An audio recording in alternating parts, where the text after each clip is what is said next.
Assalamualaikum warahmatullahi wabarakatuh. Yang terhormat Bapak Kepala Sekolah SD Negeri Bogak Peraya Bapak Haji Mahdan SPD. Yang tiang hormati pula dan tiang banggakan Bapak Ibu Guru SD Negeri Bogak Peraya.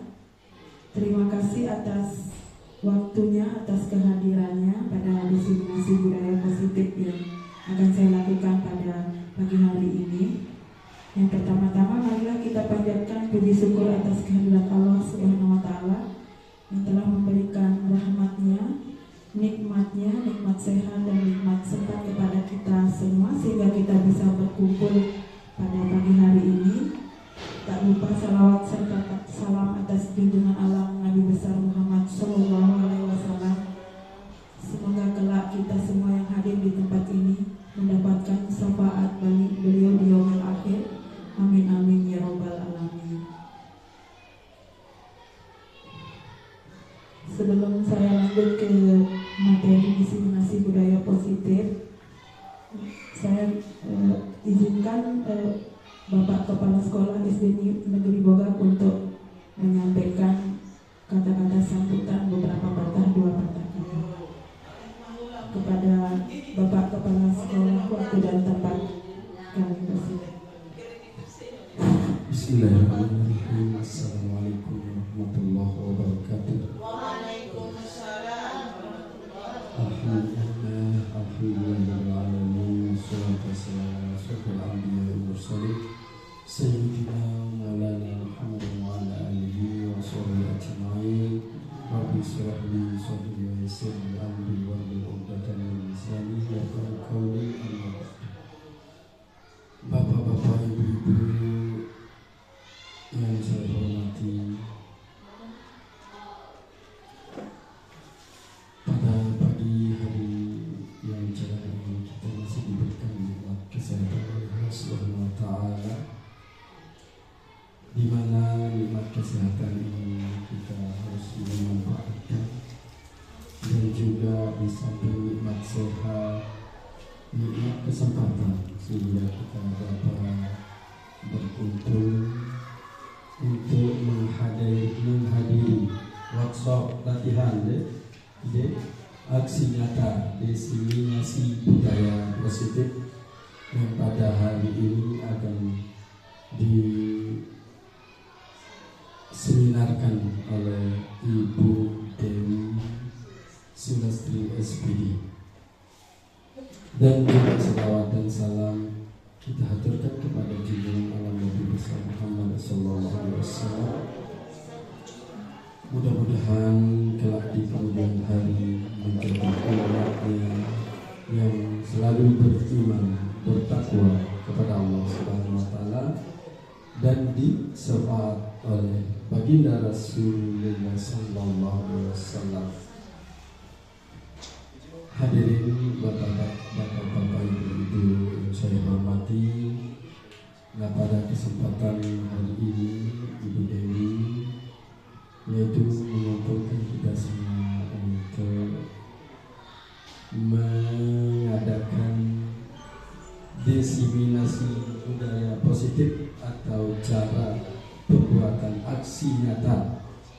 Nah, ilmu yang paling penting ini adalah bisa nanti Ibu Dewi menularkan kepada bapak-bapak, ibu-ibu, supaya ibu-ibu juga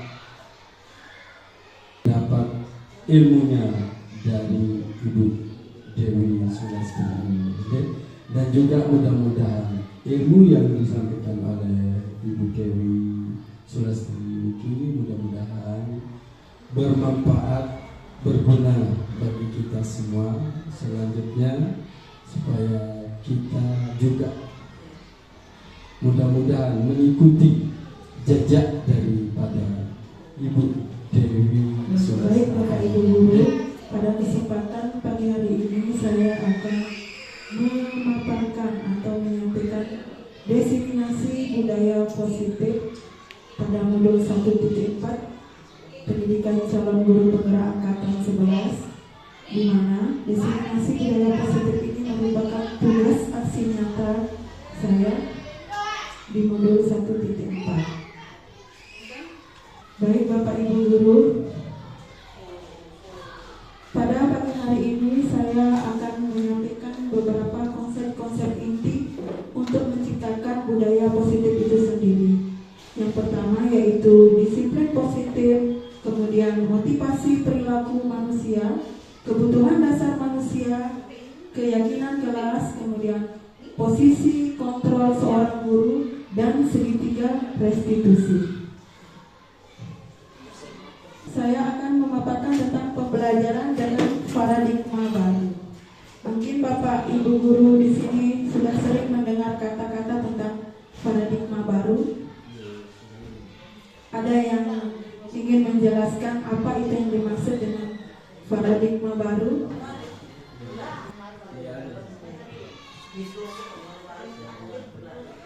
Ya, alhamdulillah, paradigma baru itu merupakan pembelajaran yang dirancang sesuai dengan kebutuhan peserta didik. Makin ada istilah berdiferensiasi. Itu saja mungkin Bu Guru. Terima kasih. Assalamualaikum warahmatullahi wabarakatuh. Waalaikumsalam warahmatullahi wabarakatuh. Tepuk tangan dulu untuk Ibu Guru agama. Sekali Bapak Ibu Guru, yang namanya pembelajaran dengan paradigma baru itu seperti itu ya.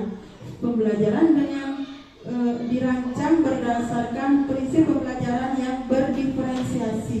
Artinya pembelajaran yang berpihak kepada murid atau kepada siswa, di mana Bapak Ibu Guru itu merancang pembelajaran itu berdasarkan kebutuhan yang diusahakan oleh siswa, kemudian minat, bakat, motivasi siswa itu yang dimaksud dengan berdiferensiasi, sehingga peserta didik belajar sesuai dengan kebutuhannya dan berdasarkan dengan tahap perkembangannya sesuai dengan teori modern untuk mewujudkan profil pelajar Pancasila, di mana pada pendidikan calon guru penggerak itu ada yang namanya pendidikan menuntun, artinya menyesuaikan tentang kodrat alam dan kodrat zamannya peserta didik atau siswa.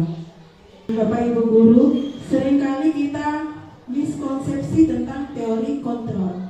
Artinya apa yang selama ini kita pikirkan tentang teori kontrol itu selalu kita merasa bahwa apa yang kita lakukan itu sudah benar. Namun sebenarnya pada modul 1.4 budaya positif itu, teori kontrol guru itu sebenarnya yang selama ini kita terapkan itu belum tepat atau masih keliru. Di mana pada gambar yang saya tampilkan ini ada gambar kita ibaratkan ini gambar seorang siswa dan guru, di mana posisi guru yang di belakang ini mengontrol siswa. Dia bisa mengontrol. Ini kan seperti boneka, istilahnya ada kan boneka yang bisa diputar-putar, bisa bergerak karena diarahkan oleh seseorang. Nah, seperti itu teori kontrol kita zaman dahulu, artinya kita bisa mengontrol siswa. Apa yang kita, ya keinginan kita yang kita terapkan, yang kita selama ini merasa bahwa apa yang kita lakukan itu adalah sudah tepat.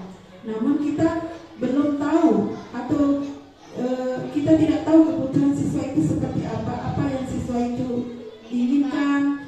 Nah, itu belum kita ketahui karena kita merasa diri kita bahwa kita seorang guru, kita bisa mengontrol siswa kita karena tujuan kita sebenarnya baik. Tujuan semua guru itu tujuannya baik, namun mungkin cara kita itu yang masih kurang tepat.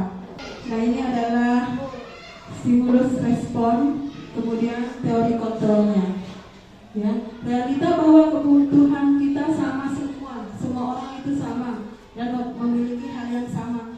Tapi pada dasarnya sebenarnya kita memiliki kebutuhan yang berbeda-beda. Sama juga dengan peserta didik, tidak semua peserta didik itu memiliki kebutuhan yang sama. Nah, Bapak Ibu Guru, ini adalah positive mindset atau berpikir positif. Nah, apa itu budaya positif? Mungkin ada yang mengetahui atau pernah mendengarkan budaya positif. Silakan Bapak Ibu yang mau memberikan. Terima kasih atas kesempatannya Bu Guru. Menurut yang budaya positif itu adalah perwujudan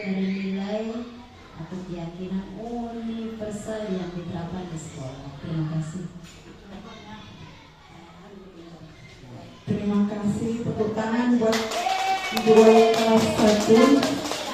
Nah, benar sekali Bapak Ibu Guru, budaya positif itu merupakan perwujudan dari nilai-nilai atau keyakinan universal yang diterapkan di sekolah, di mana nilai-nilai universal tersebut adalah merupakan 6 pilar dari profil pelajar Pancasila itu sendiri.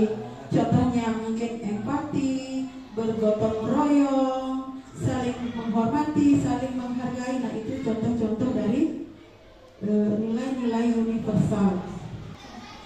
Nah, Bapak Ibu Guru, disiplin positif itu merupakan salah satu cara penerapan disiplin yang bertujuan untuk menumbuhkan kesadaran serta memberdayakan anak untuk melakukan sesuatu tanpa sogokan, ancaman maupun hukuman. Selama ini mungkin kita sering menerapkan yang namanya hukuman bahkan ancaman. Mungkin itu efektif Bapak Ibu Guru, tapi belum tentu untuk ke depannya. Mungkin bisa jadi sekarang anak itu tidak melakukan hal yang melanggar atau melanggar tata tertib. Mungkin karena dia merasa takut.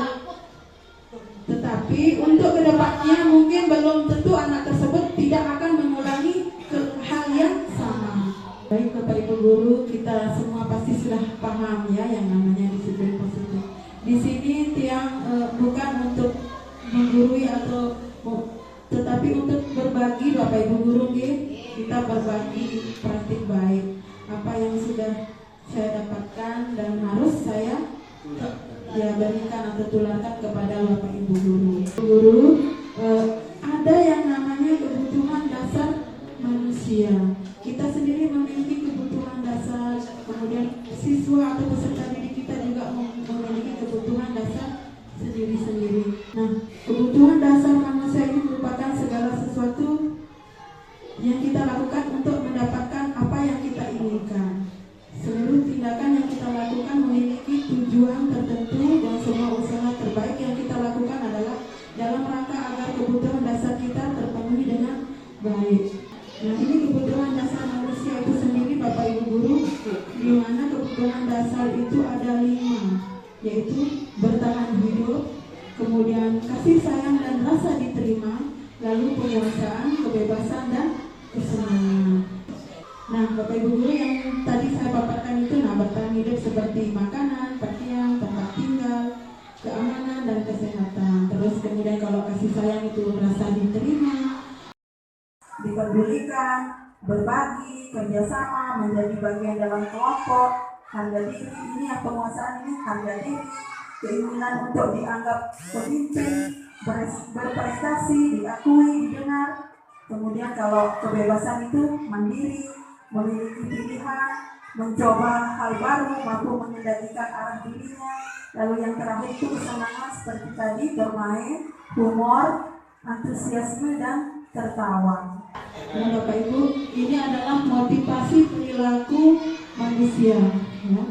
Di mana motivasi perilaku manusia itu ada 3, yaitu menghindari ketidaknyamanan atau hukuman, kemudian mendapatkan imbalan atau penghargaan dari orang lain. Ini yang motivasi ekstrinsik atau motivasi dari luar. Kemudian yang ketiga ini yaitu menghargai diri dan menjaga orang yang mereka inginkan. Itu adalah motivasi intrinsik atau motivasi dari dalam diri. Kita akan ke keyakinan kelas, Bapak Ibu Guru. Sebelumnya saya akan memberikan pertanyaan pemantik. Mengapa keyakinan kelas bukan peraturan kelas? Saya ibaratkan ini ada 2 peraturan atau tata tertib. Yang pertama ini adalah menggunakan helm pada kendaraan bermotor beroda 2. Nah, di sini mungkin banyak yang belum, atau mungkin mereka tahu tetapi mereka melakukan pelanggaran, artinya mereka tidak memakai helm. Mengapa harus memakai helm? Bisa jadi di mindset mereka itu tertanam bahwa jika saya tidak memakai helm nanti bisa jadi saya ditangkap polisi. Nah, kalau ditangkap itu urusannya nanti berupa sanksi administrasi, penjara, itu. Padahal sebenarnya mengapa kita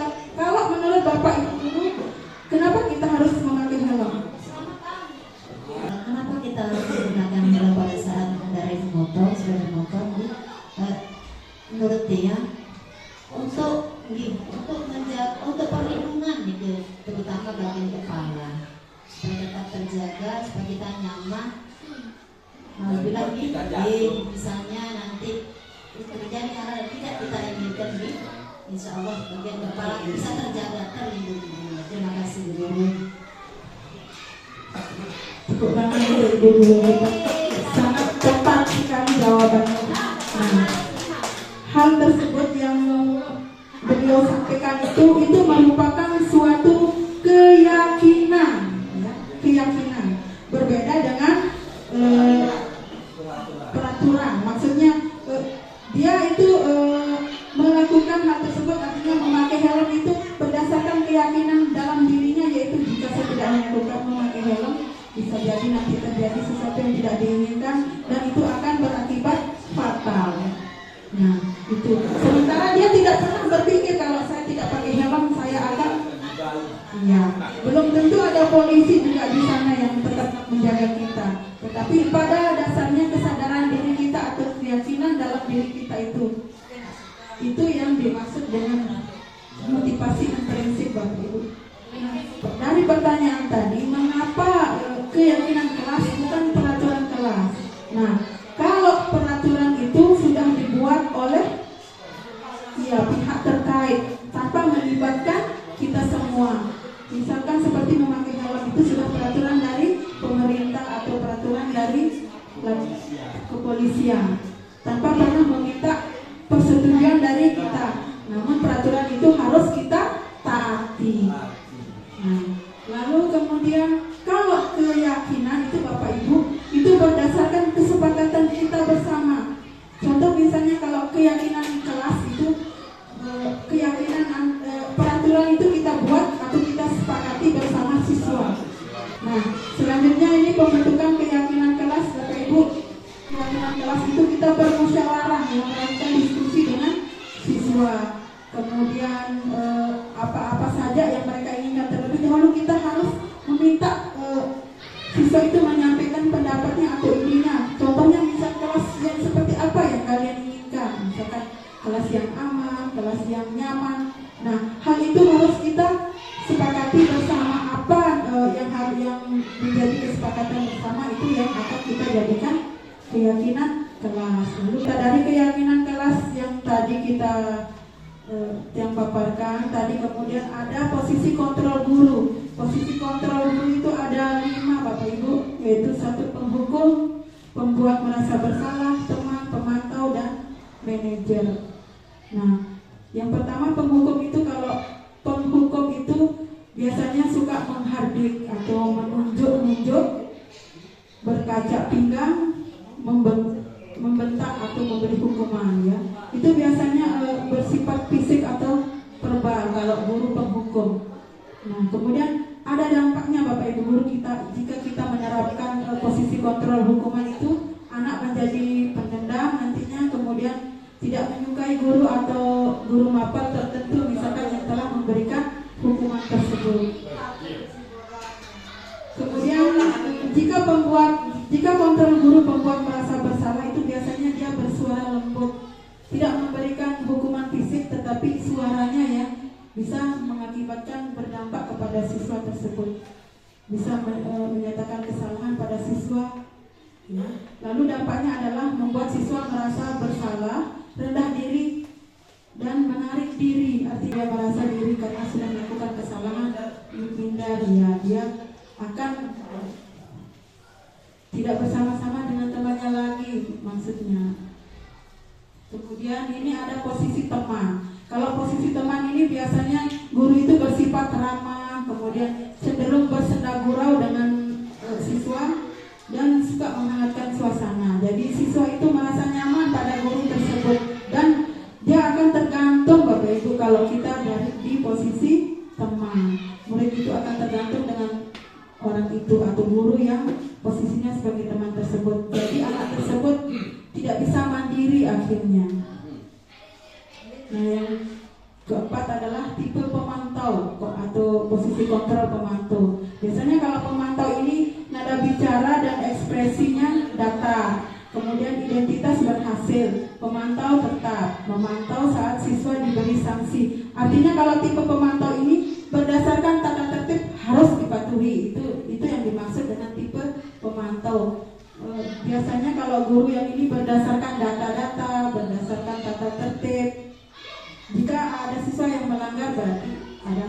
sekolahnya. Nah, itu yang tipe pemantau.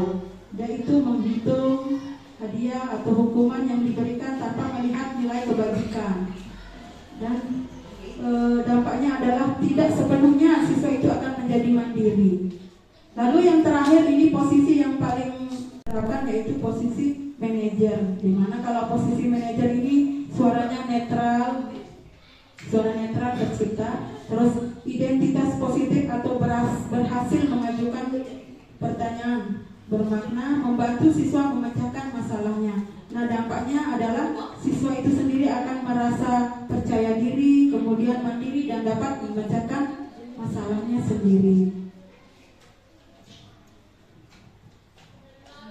Nah, ini contoh, salah satu contoh penerapan posisi kontrol yang tadi Bapak Ibu Guru dari penghukum. Nah, contoh misalnya kasus ini ada siswa tidak memakai atribut lengkap saat upacara. Artinya siswa ini melanggar peraturan sekolah. Nah, biasanya kalau Bapak Ibu Guru, kalau tipe penghukum jika melihat anak tidak mentaati peraturan, contohnya misalnya nih, dia akan meminta siswa itu, memberikan hukuman kepada siswa itu hormat bendera selama 1 jam misalnya. Ini termasuk tipe penghukum. Atau mungkin dia bisa lari keliling lapangan, bersihkan WC misalnya. Kita suruh pulang untuk ganti gimana? Pulang ganti. Sebelum itu mungkin harus ada pembicaraan dulu Bapak. Ada di sana Bapak. Pernyataan untuk memperbaiki diri itu keluar dari pendapatnya anak itu. Nah, itu yang dimaksud sama posisi manajer. Kemudian kalau pembuat rasa bersalah, misalkan ini, biasanya kalau pembuat rasa bersalah itu dari kata-katanya, bukan dari hukuman fisik. Contoh misalnya ini, berapa kali Bapak Ibu Guru harus memberitahu kamu kalau kamu selalu saja mengecewakan Bapak Ibu misalnya. Atau mungkin kita sering ini, kalau peserta didik kita tidak memakai topi, dasi pada satu upacara, kita sering bilang, ini saja yang saya lihat setiap Senin tidak memakai atribut. Nah, itu juga termasuk posisi kontrol pembuat rasa bersalah. Selama ini sering kita lakukan Bapak Ibu. Nah, kemudian ini kalau posisi teman ya Bapak Ibu, kalau posisi teman itu biasanya kita bilang begini, ayo dong ikuti aturan sekolah, tolong bantu Bapak Ibu Guru sekali aja misalnya. Ya sudah, tidak apa-apa, lain kali jangan sampai berbuat seperti itu. Nah, itu posisi teman. Jadi peserta didik itu melakukan kesalahan, tetapi kita seperti istilahnya kita memaafkan ya. Nah, itu tidak kesadaran diri siswa rasanya tidak akan timbul jika kita dalam posisi teman. Kesalahan yang dia buat itu seolah-olah peserta didik itu merasa biasa-biasa saja. Kemudian kalau posisi pemantau, ini biasanya dia tegas Bapak Ibu Guru. Kalau posisi pemantau, kamu sudah melanggar peraturan sekolah, kamu tahu konsekuensinya setelah upacara. Nah, seperti yang Bapak sampaikan tadi. Nah, contohnya seperti ini Bapak, kalau pemantau misalkan, kalau peserta didik kita tidak memakai atribut lengkap, nah seperti ini, kamu sudah melanggar peraturan, kamu tahu konsekuensinya. Nah, lalu setelah itu kamu beli di sana atau pulang ke rumah ambil. Nah, itu juga posisi pemantau. Nah, jangan diulangi lagi. Ini posisi yang terakhir Bapak Ibu, yaitu posisi manajer. Jika kita menemukan siswa tidak memakai atribut lengkap, nah seperti ini, kita meminta siswa itu masuk ke ruangan misalkan ya, lalu kita berbicara, kita menggali atau mencari tahu kenapa siswa tersebut melakukan kesalahan tersebut. Nah, dari percakapan-percakapan kita, maka kita akan tahu apa alasan siswa itu melakukan kesalahan. Dan setelah kita tahu, kita akan meminta siswa tersebut, bagaimana kesalahanmu ini akan kamu perbaiki. Nah, itu posisi manajer. Misalkan contohnya sekarang tidak memakai atribut misalnya Bapak Ibu. Terus setelah kita meminta siswa itu, kita bertanya ke siswa, ternyata ternyata alasannya mungkin dia lupa misalkan, atau pada saat menjelang tidur dia lupa memasukkan ke dalam tas. Nah, jadi kan kita tahu alasan siswa tersebut. Saya misalnya Lupa. saya kontrol yang tidak berpakaian seragam atau tidak lengkap. Alasannya anak-anak itu banyak sekali mengucapkan dicuci oleh bapaknya. Padahal misalnya saya tanya itu hari Senin Selasa, kan hari ini juga malah ia mau jelaskan ada hari ini. Tetapi kenapa? Nah itu yang sering lihat di sisi. Terima kasih. Baik Bapak, terima kasih. Nah, itu adalah salah satu budaya yang sering kita temukan di sekolah kita, ya Bapak Ibu.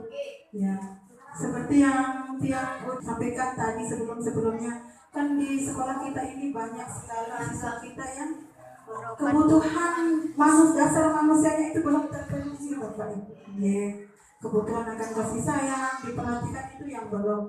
Nah, hal-hal yang seperti itu dari kebutuhan dasar yang tadi yang tidak terpenuhi itu dampaknya ke mereka. Ya, artinya mereka tidak mentaati peraturan karena pada dasarnya kebutuhan mereka tidak terpenuhi.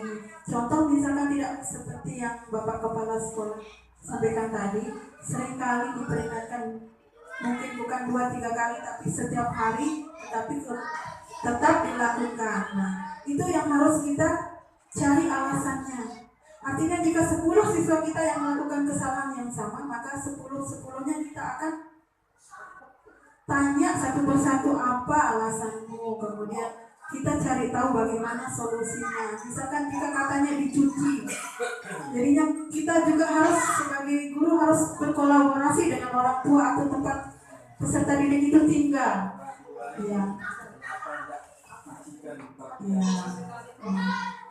Hal-hal tersebut yang harus kita ketahui. Apapun kesalahan yang siswa lakukan atau peraturan yang tidak siswa itu taati, pasti ada alasan tersendiri dari siswa tersebut. Dan itulah kenapa posisi manajer ini paling tepat untuk diterapkan. Posisi manajer dan posisi pemantau. Tetapi yang paling tepat itu adalah manajer. Nah, dari kelima posisi kontrol ini ada pertanyaannya Bapak Ibu. Kalau ada kalimat seorang guru berkata, saya kecewa sekali dengan kamu, kira-kira di posisi kontrol yang mana dari kelima yang tadi?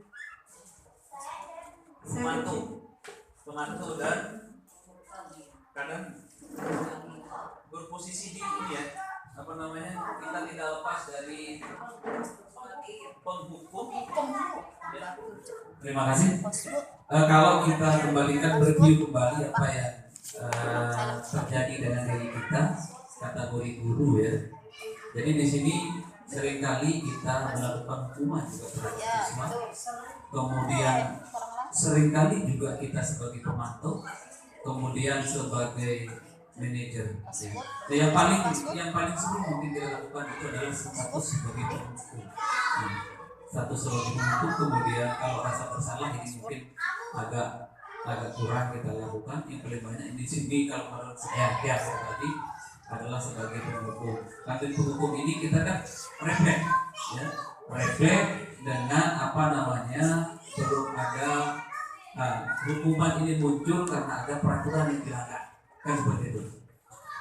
Nah, kemudian kalau sebagai manajer, yang dipertanyakan sama Bapak Kepala tadi, kalau sebagai manajer posisi mana yang paling baik adalah sebagai guru, adalah sebagai seorang manajer. Dimana kalau terjadi kasus seperti yang dipaparkan oleh guru tadi, misalkan anak tidak memakai seragam, kemudian anak melakukan saling pukul dan segala macamnya.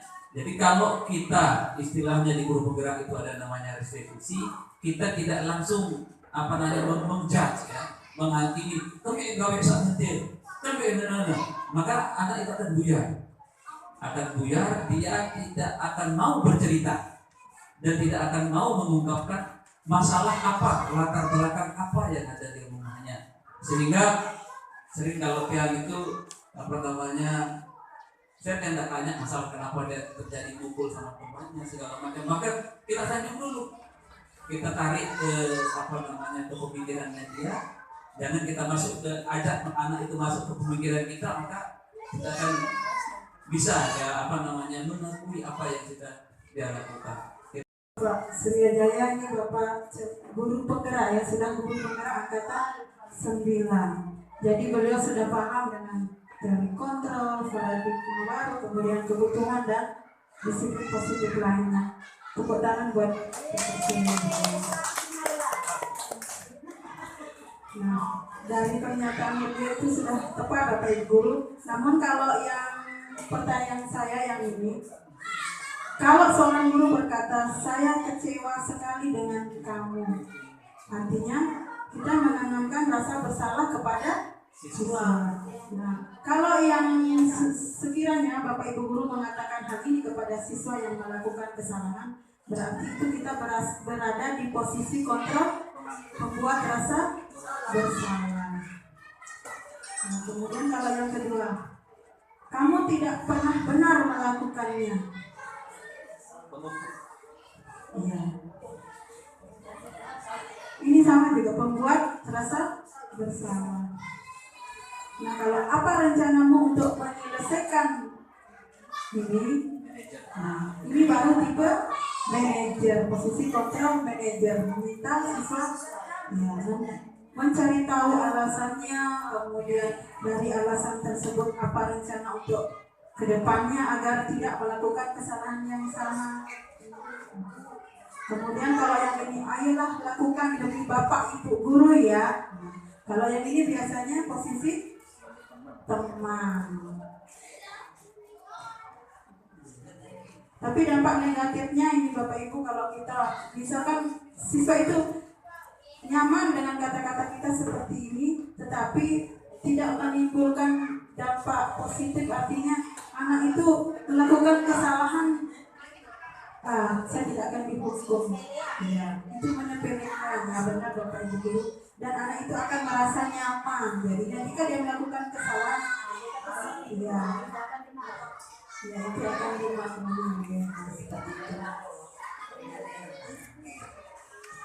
Kemudian kalau yang ini, kamu tidak pernah mendapat nilai jika tidak mengerjakan tugas. Kira-kira tipe apa yang ini Bapak Ibu? Kamu tidak pernah mendapatkan nilai jika tidak mengerjakan tugas. Yang ini adalah tipe pemantau. Artinya jika anak tidak melakukan tugasnya, mengerjakan tugasnya, ada konsekuensi yang akan terjadi.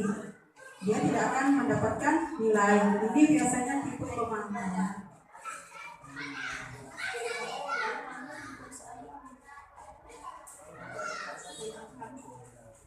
Nah Bapak Ibu, dari 5 posisi kontrol guru itu, yang tadi saya sebutkan yaitu posisi yang paling tepat yang kita akan terapkan itu posisi manajer, di mana seorang posisi teori kontrol guru itu menerapkan segitiga restitusi.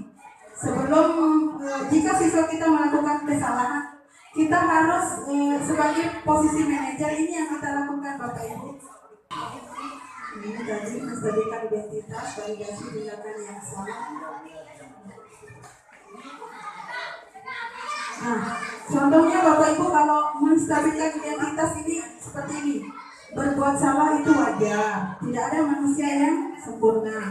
Bapak Ibu guru juga pernah melakukan itu. Ibu bapak tidak mau mencari siapa yang salah, tetapi ingin mencari solusi dari permasalahan ini. Nah, ini contoh-contoh yang menstabilkan identitas. Sebelum kita mengetahui kesalahan siswa itu, kenapa melakukan kesalahan itu, kita harus menstabilkan identitas siswa kita dulu. Benar seperti yang Bapak Surya sampaikan tadi, kita sanjung-sanjung dulu kita, misalnya, Bapak Ibu guru juga pernah seperti itu dulu. Nah, itu contoh menstabilkan identitas. Dari kesalahannya itu kita berikan Ya, supaya anak itu berbicara sejujur-jujurnya. Nanti dia akan terbuka sendiri ya. Kita tidak langsung menyalahkan anak tersebut. Kenapa kamu begini? Nah, itu bukan seperti itu, tapi kita berikan pendapat kita dulu. Kita wajar kalau kita berbuat salah misalnya, karena tidak ada manusia yang sempurna. Bapak Ibu guru juga pernah seperti itu. Nah, itu contoh-contoh menstabilkan identitas. Lalu kemudian validasi tindakan yang salah. Nah, di sini di validasi ini kita akan mencari tahu kira-kira apa alasan anak tersebut melakukan kesalahan yang tadi. Contoh kalimatnya bisa seperti ini Bapak Ibu, tergantung dari kasus apa yang terjadi. Lalu kemudian yang terakhir menanyakan keyakinan. Nah, setelah kita meminta anak tersebut tadi mengungkapkan alasannya, pendapatnya, kenapa berbuat seperti itu, nanti akan kita tanya keyakinan. Misalnya kalau dia datang terlambat, nah, apa keyakinan apa yang kamu langgar? Terus kemungkinan kalau dari terlambat itu kira-kira nilai apa yang dilanggar tadi, misalnya melanggar tata tertib atau keyakinan kelas, itu melanggar nilai disiplin. Lalu misalkan seperti ini, kalau terlambat misalnya, seandainya kalau kamu disiplin, kan kita meyakini bahwa yang anak itu meyakini bahwa dia melanggar peraturan sekolah misalnya, peraturan disiplin misalnya. Lalu kita tanya anak tersebut, jika kamu disiplin, apa yang akan kamu dapati atau apa yang akan terjadi jika kamu disiplin? Jadi anak tersebut akan mengatakan, kalau saya disiplin, jadinya saya bisa membagi waktu, ya, saya tidak dihukum, dan kemudian saya bisa menerapkan disiplin yang didapat di sekolah itu di masyarakat atau di tempat tinggalnya. Nah, itu adalah nilai-nilai yang bisa didapatkan dari menanyakan keyakinan, dari segitiga restitusi yang menanyakan keyakinan tersebut.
Nah, Bapak Ibu, dari video contoh tentang penerapan segitiga restitusi yang tadi, itu contoh kasusnya seorang siswa yang berkelahi dengan temannya. Kenapa dia berkelahi? Kita kan belum tahu. Misalkan ada dua orang siswa kita berkelahi, lalu ada temannya yang memberitahu kita, ibu tadi si A dan si B berkelahi. Kita kan tidak tahu apa alasan dari kasus tersebut. Nah, dari situ kita akan menerapkan segitiga restitusinya. Yang pertama, kita membawa siswa, memanggil siswa tersebut ke ruangan yang terpisah dengan siswa lainnya, lalu kita tanya, tadi saya mendapatkan laporan misalnya kamu berkelahi dengan ini, pasti anak tersebut akan terbuka, nantinya dia akan menceritakan kenapa hal itu terjadi. Lalu dari situ nanti kita akan tanya ke siswa kita itu, kamu tadi berkelahi dengan ini, tahu apa yang kebetulan di kasus yang tadi itu dia menggebrak meja dan memukul meja temannya. Nah itu yang kita tanyakan kenapa. Tetapi sebelum itu kita harus memberikan motivasi dulu kepada siswa, artinya kita memberikan kalimat-kalimat positif dulu. Wajar kamu melakukan itu karena kamu mempertahankan jawabanmu agar tidak yang ini kasusnya dia ambil jawabannya sama temannya dan sering, bukan 1-2 kali. Jadinya setelah kita tahu ternyata alasannya seperti itu karena dia mempertahankan nilainya atau mempertahankan jawabannya. Nah, lalu dari hal-hal tersebut nanti akan timbul juga anak tersebut. Dia akan menjelaskan kenapa dia begini. Dia tahu konsekuensinya seperti apa atas kelakuannya tadi. Dan dari segitiga restitusi yang dilakukan itu nanti akhirnya anak tersebut akan sadar pada dirinya sendiri dan menanamkan motivasi intrinsik siswa tersebut bagaimana cara solusi terhadap apa yang dia lakukan itu. Yang seperti tadi, dia akan bersabar jika ada temannya yang seperti tadi, dia akan bersabar menahan amarahnya, artinya agar tidak terjadi perkelahian dengan temannya, dan kemudian dia akan melapor ke guru yang lain. Artinya jika ada kejadian serupa lagi terulang, dia sudah tahu anak tersebut akan melakukan apa-apa. Nah, dan itu kalau motivasi intrinsik itu akan membekas, Bapak Ibu guru, akan berlanjut dan akan selamanya diterapkan. Nah, jika kita menghukum anak tersebut, kita memberikan anak tersebut hukuman karena dia telah menggebrak meja temannya, misalnya kita menyalahkannya, kita mencari tahu dulu apa alasannya, artinya anak tersebut akan timbul nanti, ya, bisa jadi dia akan membenci kita yang sudah menghukumnya, atau juga tidak akan mustahil atau tidak menutup kemungkinan jika kejadian-kejadian itu akan terulang lagi. Nah, jika dia sudah mendapatkan motivasi intrinsik dalam dirinya, bisa jadi dia akan bisa mengontrol dirinya. Misalnya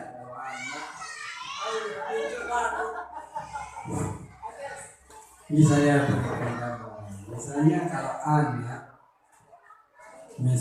bertanya kepada bapak atau ibu guru, kenapa bapak atau ibu guru menendang atau meleset, misalnya kita jawab seperti ini, apakah tidak begini, bukan saya benci orangnya, tetapi yang saya tendang itu adalah setan yang ada di saudara itu. Di masa ini tidak ada di bawah. Baik Bapak Kepala Sekolah, terima kasih. Nah itu juga termasuk hukuman ya Bapak Ibu. Kalau yang sekiranya menyakiti atau yang berhubungan dengan fisik, itu sebenarnya kita diminta untuk kalau bisa tidak melakukannya, dan itu tidak efektif Bapak Ibu. Seringkali kita melakukannya ya. Itu teori kontra ya Bapak Ibu. Nah, mungkin kita bisa melakukan hal tersebut ya. Mungkin menurut kita itu efektif. Nah, ya, jerah mungkin menurut kita. Tetapi belum tentu besok-besoknya siswa itu tidak melakukan hal itu. Nah, kalau kita menerapkan segitiga restitusi ini, kemungkinan anak tersebut tidak akan mengulangi lagi. Kesimpulannya seperti ini Bapak Ibu. Jadi hal yang dari disiplin positif tadi itu yang harus kita terapkan itu, yaitu kita harus sebagai amoh Bapak Ibu, itu sebagai manajer ya, yang menuntun murid-muridnya menjadi insan yang mandiri, merdeka, dan bertanggung jawab. Saya ada timbangan. Kalau guru ini ada dalam guru ini harus mengikuti standar kepribadian profesional. Ada ini kan? Ada saat kelihatan. Nah, terima kasih Bu Guru. ini guru ya, anak yang terutama yang di Bapak Ibu guru yang harus yang pelingin miliki malah dan standar kepribadian profesional. Nah iya berbeda standar ini, kemudian sosial yang baik di mana guru mampu merefleksi diri dalam proses kontrol saat ini. Subhanallah, keberatan dalam tugas guru ini bersila bagaimana menumbuhkan kita enggak kembali makin ibu guru penggerak, bagaimana menumbuhkan disiplin positif di masing-masing wabil khusus Bapak Ibu guru di SDN Moga, karena baik dari intrinsik maupun ekstrinsik sangat-sangat mendukung. Itu saja Bu Guru, terima kasih. Assalamualaikum warahmatullahi wabarakatuh.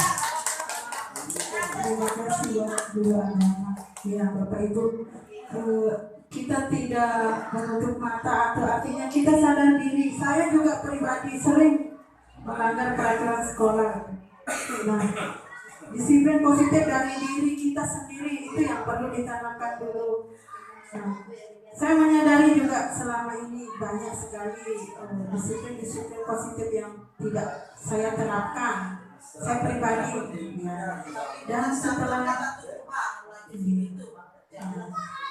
nah inilah tujuan dari aksi nyata nih Bapak Ibu guru, salah satunya itu untuk mengimbaskan kepada Bapak Ibu guru yang di sekolah kita.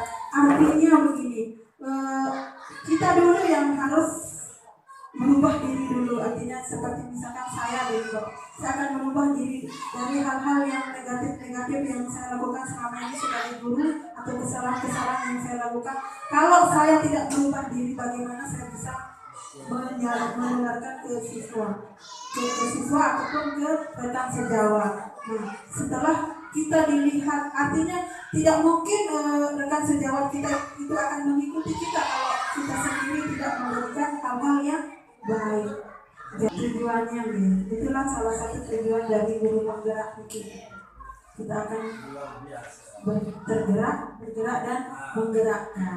Artinya supaya bagaimana sekolah kita itu ke hal-hal yang lebih baik lagi.